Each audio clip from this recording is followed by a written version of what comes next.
పేరు మారుకొండ రాజయ్య గారు. నేను సర్పంచ్గా పోటీ చేస్తున్నా.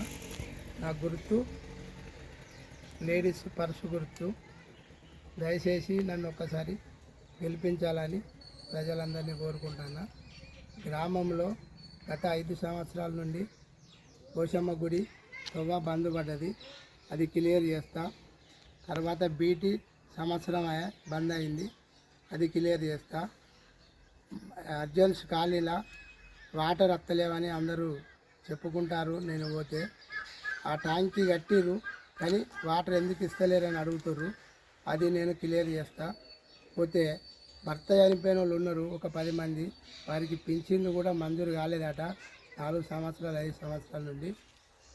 కుల సంఘాలకు మంత్రి ద్వారా ఎమ్మెల్యే ద్వారా నేను డబ్బులు ఇప్పించి వాళ్ళకు అవసరం పడ్డ కాంపౌండ్ కానీ రేకుల చెట్లు కానీ బిల్డింగులు కానీ ఏది కానీ గ్రామానికి అభివృద్ధి చేస్తానని నేను మనవి కోరుకుంటున్నాను. జై పర్సు గుర్తే, జై పర్సు గుర్తు, జై పర్సు, జై పర్సు. పర్సు గుర్తుకే పర్సు గుర్తుకే మన ఓటు. గెలిపిద్దాం గెలిపిద్దాం, పర్సు గుర్తుకే గెలిపిద్దాం. నేను మార్కొండ రాజు, కీసడపల్లె గ్రామానికి చెందిన అభ్యర్థి. మా పెద్దనాన్న మార్కొండ రాజయ్య. పర్సు గుర్తుకు ఓటేసి అందరినీ భారీ మెజార్టీతో గెలిపించాలని కోరుతున్నాను. కీసడపల్లె గ్రామ ప్రజలను కోరుతున్నాను. అభ్యర్థులకు ఎటువంటి పని ఉన్నా దగ్గరుండి అన్నీ నెరవేరుస్తామని కోరుకుంటున్నాను.